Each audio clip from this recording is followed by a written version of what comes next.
The live TV, सच सबसे आगे। नमस्कार, द लाइव टीवी आप देख रहे हैं, आपके साथ मैं हूं आदित्य कुमार। वैसे इजराइल की बहुत सारी सच्चाई सामने आ गई। जिन बात का वो महिमा मंडन करता था वो सब कुछ भी सामने आ गया, लेकिन साथ ही साथ कुछ ऐसी जानकारियां भी सामने आ रही हैं जो बेहद ही रोचक हैं और इजराइल की मानसिकता को भी दर्शा रही हैं। दरअसल एक खतरनाक सच्चाई सामने आई है इजराइल की। इजराइल ने जिन लोगों को छोड़ा है, रिहा किया है, उनमें से 33 बच्चे शामिल हैं जिन 39 कैदियों को रिहा किया गया है। आप समझिए कि बच्चों का भविष्य किस कदर बर्बाद करता है इजराइल।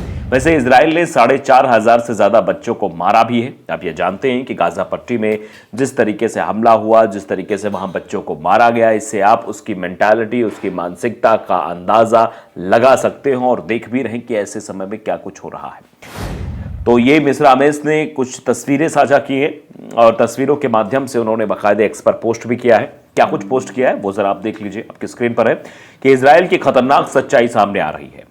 हमास ने इजराइल को नंगा कर दिया, मतलब उसको एक्सपोज कर दिया है पूरी तरीके से। इजराइल जेलों में इतने बच्चे बंद थे और ये लोकतंत्र है।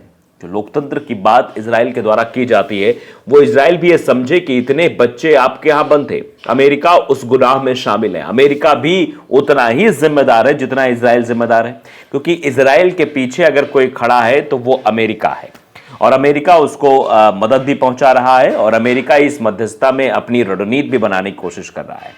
39 कैदियों के सेकेंड बैच में 33 बच्चे हैं। आप समझिए, 39 में 33 बच्चे, इससे आप अंदाजा लगा सकते हैं किस तरीके का काम जो है किया जा रहा था। यानी सिर्फ 6 एडल्ट है, बाकी बच्चे शामिल हैं। आप समझिए कि किस तरीके से गाजा पट्टी और फिलिस्तीन के युवा पीढ़ी को, जो अब क्योंकि युवा किसी भी देश का भविष्य कहे जाते हैं, तो उस भविष्य को कैसे गर्त में डालने की कोशिश कर रहा था इजराइल। कैसे उन बच्चों को गिरफ्तार कर रहा था जो वेस्ट बैंक में रमाल्लाह के ब्रिटानिया में आज छोड़े गए हैं। जो वहां पर छोड़े गए उनमें 33 बच्चे शामिल हैं। इस बात को लेकर हर जगह से प्रतिक्रिया आ रही है कि किस तरीके से बच्चों को कैद में रख रहा है इजराइल और बच्चों के जरिए किस तरीके की मानसिकता भी दिखा रहा था। 14 बंधकों के बदले इजराइल ने रिहा किए 42 कैदी रिहा किए हैं और सभी की रिहाई की हुई कोशिश। बाइडेन भी इसमें आके बोल रहे हैं। तो जो बाइडेन का जो स्टैंड है ना, जो बाइडेन जो करना चाह रहे हैं वो दरअसल पूरी तरह से स्पष्ट है। वो अपने आप को ये समझते हैं कि मैं अन्य देशों की मदद करके सबसे अग्रसर रहूं, मेरी हर जगह पहुंच है, मैं इजराइल को कंट्रोल करता हूं। ये दिखाने की कोशिश दरअसल अमेरिका के द्वारा हर तरफ से की जाती रही है। जहां भी युद्ध हुए हैं उन युद्ध में अमेरिका का अहम रोल दिखाई देता है। चाहे रूस और यूक्रेन का जब युद्ध हुआ तो उसमें यूक्रेन के पीछे अमेरिका खड़ा हुआ दिखाई देता है। अमेरिका लगातार मदद पहुंचा रहा है यूक्रेन को, अभी भी मदद पहुंचा रहा है यूक्रेन को, हथियारों के जरिए मदद पहुंचा रहा है। अब जब इजराइल और हमास का युद्ध हुआ है तो वो इजराइल के पीछे खड़ा होकर इजराइल की मदद कर रहा है, इजराइल को हथियार पहुंचा रहा है और बाद में फिर वो अपना अलग तरीके का स्टैंड भी कायम करने की कोशिश कर रहा है कि मैं बताना चाह रहा हूं, मैं ये कहना चाह रहा हूं कि युद्ध विराम होना चाहिए, बच्चों की मौत पर मुझे बहुत दुख है। इस तरीके की बातें अमेरिका के द्वारा कही गई, क्योंकि इतिहास इस बात को जरूर दोहराएगा और इतिहास के पन्नों में यह दर्ज हो चुका है कि आने वाले समय में जब भी कभी इजराइल और हमास के युद्ध का जिक्र होगा, जब भी गाजा पट्टी के हालातों का जिक्र होगा, तब तब अमेरिका पर उंगली उठाई जाएगी और अमेरिका को यह कहा जाएगा कि गाजा पट्टी में जो बच्चे मरे हैं उनके खून से अमेरिका के हाथ रंगे गए।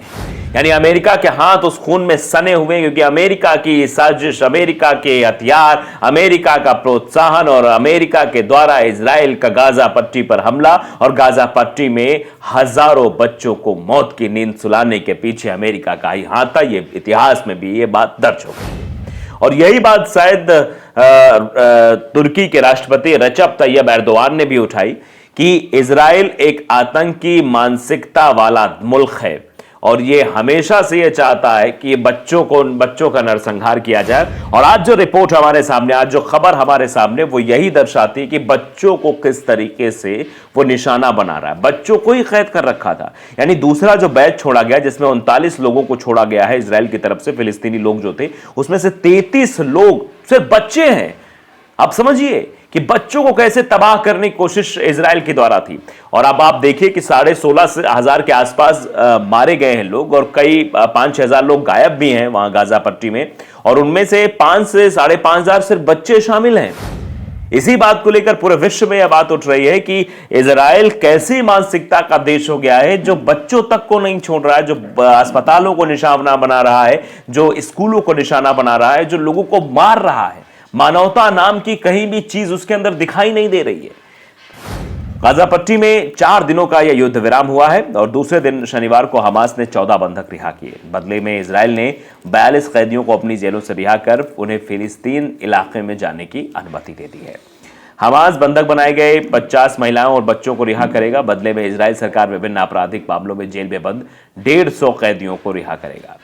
तो गाजा पट्टी में अब फिलहाल हालात अभी सामान्य दिखाई दे रहे हैं। 4 दिन के लिए युद्ध रुका हुआ है, अदला बदली जरूर हो रही है। शुक्रवार को रिहा हुए 9 वर्षीय ओहद मंदर और अन्य 3 बच्चों का स्वास्थ्य भी ठीक है। हमास के कैद से रिहाई के बाद इन बच्चों को अस्पताल में रखकर उनके स्वास्थ्य की जांच की जा रही है। हमास के बंधक रहे 9 अन्य इजरायली नागरिकों के स्वास्थ्य परीक्षण चल रहा है। इनके अतिरिक्त शुक्रवार को अन्य बंधक भी रिहा हुए, उनके स्वास्थ्य की भी जांच की जा रही है। शुक्रवार को हुए युद्ध विराम के 4 दिनों में हमास बंधक बनाई गई 50 महिलाओं और बच्चों को रिहा करेगा। बदले में इजराइल सरकार विभिन्न आपराधिक मामलों में जेल में बंद 150 फिलिस्तीनी कैदियों को रिहा करेगी। इजराइल और हमास के बीच हुए समझौते के अतिरिक्त एक अन्य समझौते के तहत शुक्रवार को थाईलैंड के 10 नागरिकों और फिलीपींस के 1 नागरिक की रिहाई हुई है। ईरान ने कहा कि उसके हस्तक्षेप से इन बंधकों की रिहाई संभव हुई थी। दोनों समझौतों के तहत शुक्रवार को कुल 24 बंधकों की रिहाई हुई थी, जबकि इजराइल ने हमास से अपने समझौते के तहत 39 फिलिस्तीनी कैदी रिहा किए थे। इजराइल और हमास के बीच हुए समझौते में एक बंधक के बदले में इजराइल को 3 फिलिस्तीनी कैदी रिहा करने हैं। जो बंधक रिहा हुए हैं उनके परिवारजन खुश हैं, लेकिन जिनके रिश्तेदार अभी भी हमास के कब्जे में वे चिंतित हैं। इस चिंता को समझते हुए कोई भी इजरायली सार्वजनिक रूप से खुशी नहीं मना रहा है। अमेरिका ने आखिरी बंधक की रिहाई तक सक्रिय प्रयास करने की भी बात कही है। अमेरिकी राष्ट्रपति जो बाइडेन ने कहा कि अमेरिका हर संभव कोशिश करेगा कि युद्ध विराम आगे बढ़े और सभी बंधकों की रिहाई हो। 7 अक्टूबर को इजरायली शहरों पर हमास के लड़ाकों के बर्बर हमले में 1200 लोगों के मारे जाने और हजारों लोगों के घायल होने के बाद इजरायली सेना ने गाजा पट्टी पर हमले शुरू किए थे, जिनमें 14,000 से ज्यादा फिलिस्तीनी मारे गए। 7 अक्टूबर को हमास के लड़ाके लगभग 250 महिलाओं, बच्चों और पुरुषों को अगवा कर गाजा ले आए थे। अब उनकी रिहाई की प्रक्रिया भी चल रही है। तो फिलहाल आप देख सकते हैं किस तरीके से अब रिहाई आगे बढ़ रही है, लेकिन जिस तरीके से ये खबर सामने आ रही है कि इजराइल की जेलों में बंद बच्चे शामिल थे, उससे जरूर इसके खतरनाक सोच का, इसके खतरनाक रवैये का और इसके चाल चलन भी सामने आ रहे हैं। फिलहाल आप देख सकते हैं कि जो भी तस्वीरें आई हैं, जो कृत्य इजराइल के द्वारा किया गया है, वो सबके सामने है, वो कहीं से भी छुपा नहीं है। हमास इजराइल पर इसलिए हमला करते हैं कि इजराइल की ज्यादती हो गई थी, इसलिए हमास के द्वारा 7 तारीख को हमला होता है, 7 अक्टूबर को हमला होता है।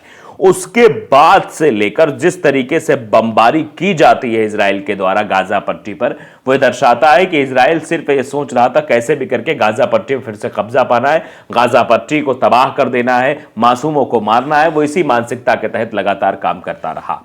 लाइव टीवी को अगर आपने सब्सक्राइब नहीं किया जरूर करिए, बेल आइकन दबाइए ताकि सच खबरें आप तक पहुंचती रहें। नमस्कार।